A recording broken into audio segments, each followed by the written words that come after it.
นี่ค่ะเพื่อนๆวันนี้ก็พบกับช่องของเรากันอีกแล้วนะคะเย้วันนี้นะคะเราจะมารับคำท้านะคะ Day Squishy Tag นะคะก็คลิปที่แล้วเรารีวิว Squishy ของแพงทั้งหมดไปนะคะมีแขกรับเชิญด้วยแต่แขกรับเชิญหนีไปเล่นน้ำแล้วก็เขาเปิดเพลงกันดังมากเลยนะคะแต่ไม่รู้ในกล้องมันจะได้ยินหรือเปล่าอยู่ในสมุด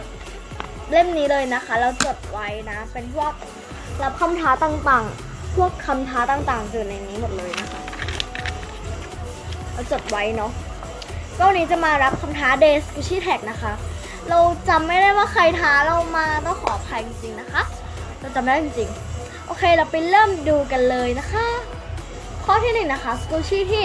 เป็นสีเหลืองก็คือวันจันทร์เองนะคะเราเลือกเป็นนี่เลย Honey English Bane นะคะเหลืองทั้งชิ้นเลยกลิ่นหอมมาก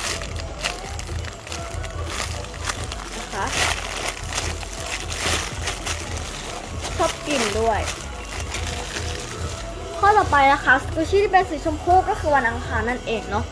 ก็จะเป็นนี่เลยซาลาเปาของสกูชี่ฟันนะคะชมพูทั้งชิ้นเลย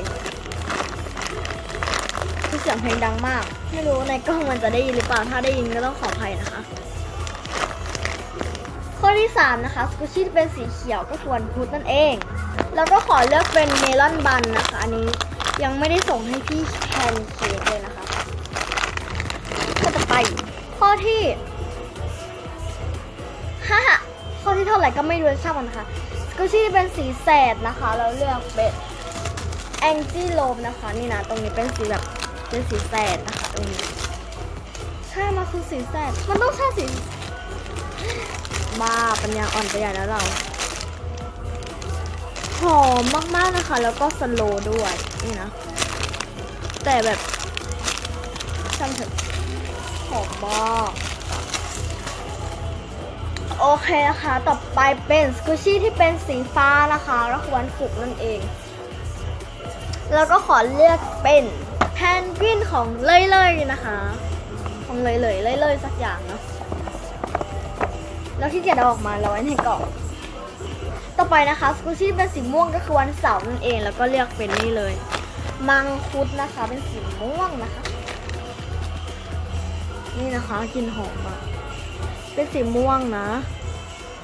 สโลว์มากสโลว์แบบสโลว์นี่เราใส่เป็นเซตไว้ฮะสโลว์มากเป็นของอีลิกนะต่อไปข้อสุดท้ายนะคะสกูชี่เป็นสีแดงขอเลือกเป็นแองจี้โรบเหมือนเดิมนะคะตรงนี้นะคะมันเป็นสีแดงนะแต่ในกล้องมันจะไม่เห็นว่ามันเป็นสีแดงเหมือนสีชมพูแต่มันเป็นสีแดงนะคะเกือบไม่มีจริงๆ